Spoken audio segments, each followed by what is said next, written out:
Imagine your brain could only process the moral world through one eye. You'd be blind to the flaws in your own ideology while magnifying every crack in the other side's. This is what I call moral hemiplegia, a partial paralysis of ethical judgment. It isn't an insult. It's a biological bias that affects us all.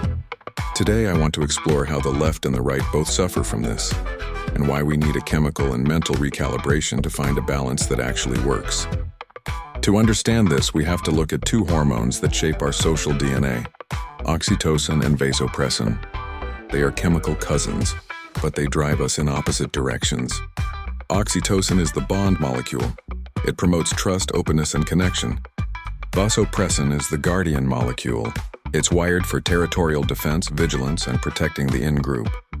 A healthy society requires both. Without oxytocin, we are cold and tribal. Without vasopressin, we are defenseless. My hypothesis is that our political divide is actually a reflection of a massive imbalance in this neurochemical scale. The modern left often operates on a surplus of oxytocin, but a deficit of vasopressin. This creates what I call naive empathy toward minorities.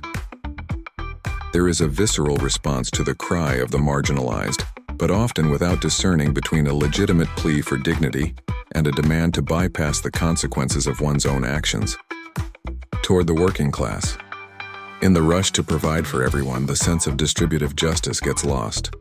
When compassion has no boundaries, the system stops distinguishing between the person striving for excellence and the free rider who exploits the safety net. It's empathy without a filter. The right, conversely, often shows a surplus of vasopressin and a lack of oxytocin. This leads to hyperprotectionism. In this state, the focus is entirely on protecting what's mine. The individual feels no moral weight for the suffering of those outside their circle. It doesn't matter if they have plenty or a little. Their chemistry tells them their only duty is to their own tribe. This creates a profound human disconnection, where the pain of a stranger on the other side of the wall simply doesn't register. What pushes us toward the extremes? It often comes down to self-actualization. When a person has a viable path forward in life, their brain maintains a healthy baseline of serotonin and GABA. This makes them calm, moderate, and open to nuance.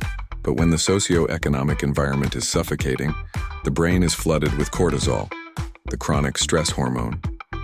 Cortisol shuts down the logical centers of the brain and flips us into survival mode. We become addicted to the dopamine hits of tribal conflict. Extremism, in many cases, is just a survival mechanism for a brain that feels under siege. Does this mean we are just slaves to our hormones? Absolutely not. Our hormones are the physical echo of our psychological state.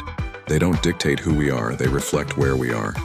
The real challenge is achieving a mental state where we can practice true empathy, the kind that helps the vulnerable without falling into the naive empathy of the left or the egoistic apathy of the right. Only when we heal our judgment does our chemistry follow our conscience. Imagine a right wing that, while defending property and tradition, fought to ensure every citizen could support a family on a single income. And imagine a left wing that, while advocating for equality, fiercely protected meritocracy and personal responsibility, respecting that we don't all share the same moral compass. That is the definition of a balanced government. A return to real democracy before it was hollowed out by demagoguery and hate.